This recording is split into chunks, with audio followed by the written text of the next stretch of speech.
కానీ ఈ మధ్య నాన్న యొక్క గొప్పతనం ఎవరు రాశారో కానీ 2 చేతులు ఎత్తి నమస్కరిస్తున్నాను. అది చాలామంది వాట్సాప్లో వచ్చి ఉంటుంది. రాని వాళ్ళకి ఈ సందర్భం చాలా గొప్పది, నిజంగా హృదయాన్ని ద్రవింపజేసేది, సత్యం కూడాను.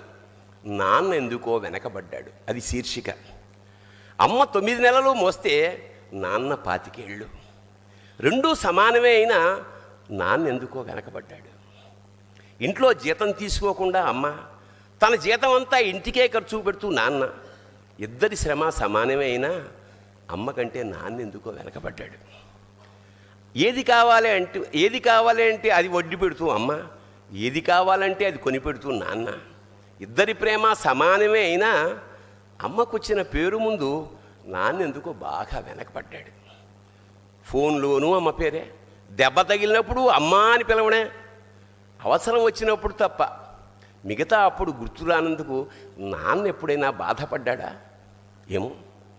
ఇద్దరూ సమానమే అయినా పిల్లల ప్రేమను పొందడంలో తరతరాలుగా నాన్న ఎందుకో వెనకబడ్డాడు. అమ్మకి మాకు బీరువా నిండా రంగురంగుల చీరలు బట్టలు, నాన్న బట్టలకు దండెం కూడా నిండదు. తనని తాను పట్టించుకోవడం రాని నాన్న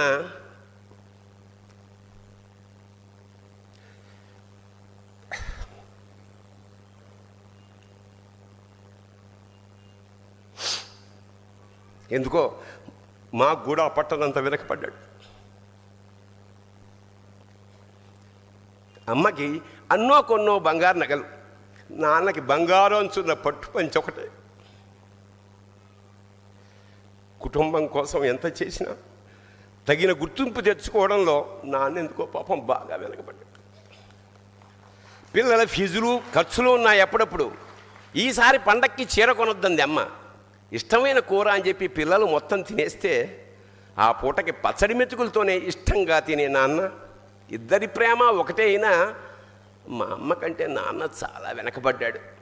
వయసు మళ్ళాక అమ్మ అయితే ఇంట్లోకి పనికొస్తుంది, నాన్న ఎందుకు పనికిరాడని మేము తీర్మానం చేసుకున్నప్పుడు కూడా వెనకబడింది నాన్నే.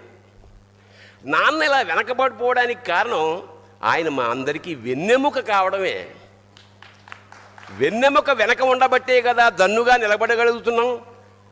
ఇదేనేమో నాన్న వెనకబడిపోవడానికి కారణం. శివోహం.